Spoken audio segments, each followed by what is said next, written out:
Sur l'appauvrissement de la langue quand même, bon, le SMS appauvrit la langue parce qu'il la transforme et est-ce que finalement même Twitter qui appauvrit finalement la pensée puisqu'elle la limite à 140 caractères? Oui, bah, c'est exactement ce que faisait le télégramme, les petits télégraphistes dans Proust avec leur petit bleu, Oui, mais c'était la même tout le chose. monde ne Ne communiquait pas télégraphiez pas. Oui, par maintenant c'est télégramme. vrai, on a des manières différentes de s'exprimer, mais je ferais aussi remarquer que les tweets et les blogs, tout en compromettant entre guillemets «le bon français» parce qu'on y écrit assez mal pour des raisons de contraction, pour des raisons variées, mais c'est aussi ludique parce qu'il y a un jeu avec l'écriture qui est de la nature du rébus, par exemple, avec des calembours, avec des choses Et puis au moins on écrit. qui sont ludiques, et on écrit. Dans les mails, On écrit. envoyer des mails, c'est continuer Vous vous d'écrire alors que la rappelez, lettre il y a disparaît. 40 ans, on disait c'est foutu, On fait plus que l'écriture va téléphoner. disparaître, il n'y a plus que de la parole et de l'image.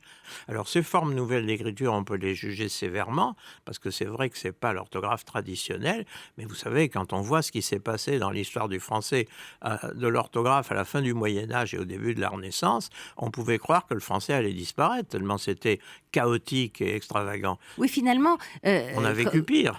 finalement, le français, en réfléchissant et en lisant des choses que vous avez dites et écrites, c'est assez récent. Enfin, on pense que ça a Notre été français est notre récent. français, et ça a été codifié à Villers-Cotterêts par Par François François Ier. Ier, c'est mais l'usage qui en a été voilà, codifié. exactement. Pendant ce temps, la langue bougeait parce que personne ne peut codifier la langue. Vous savez, ça, c'est la politique s'arrête là. Hein, Et Descartes a écrit le premier livre de philosophie, finalement, en en français. français, Voilà.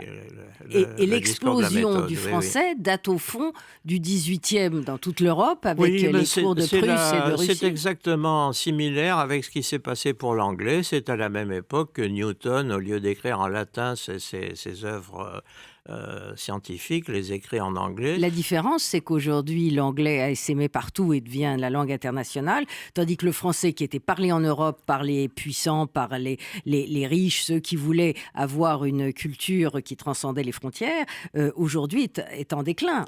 Aujourd'hui, on Alors, apprend plus facilement il est- l'arabe, l'espagnol, l'anglais ou le chinois que le français, C'est non? pas complètement vrai. Il faut prendre en considération le fait que les gens qui choisissent le français le choisissent pour les qualités de cette langue, alors que les gens qui choisissent l'anglais le C'est pour choisissent l'usage. pour réussir, pour faire des affaires, pour gagner de l'argent. Et ça, c'est un signe de santé pour une langue qui n'est pas quantitatif, encore une fois, c'est pas massif, mais qui est qualitatif et qui, de toute façon, il y a très peu de langues qui peuvent se vanter de ce genre de performance.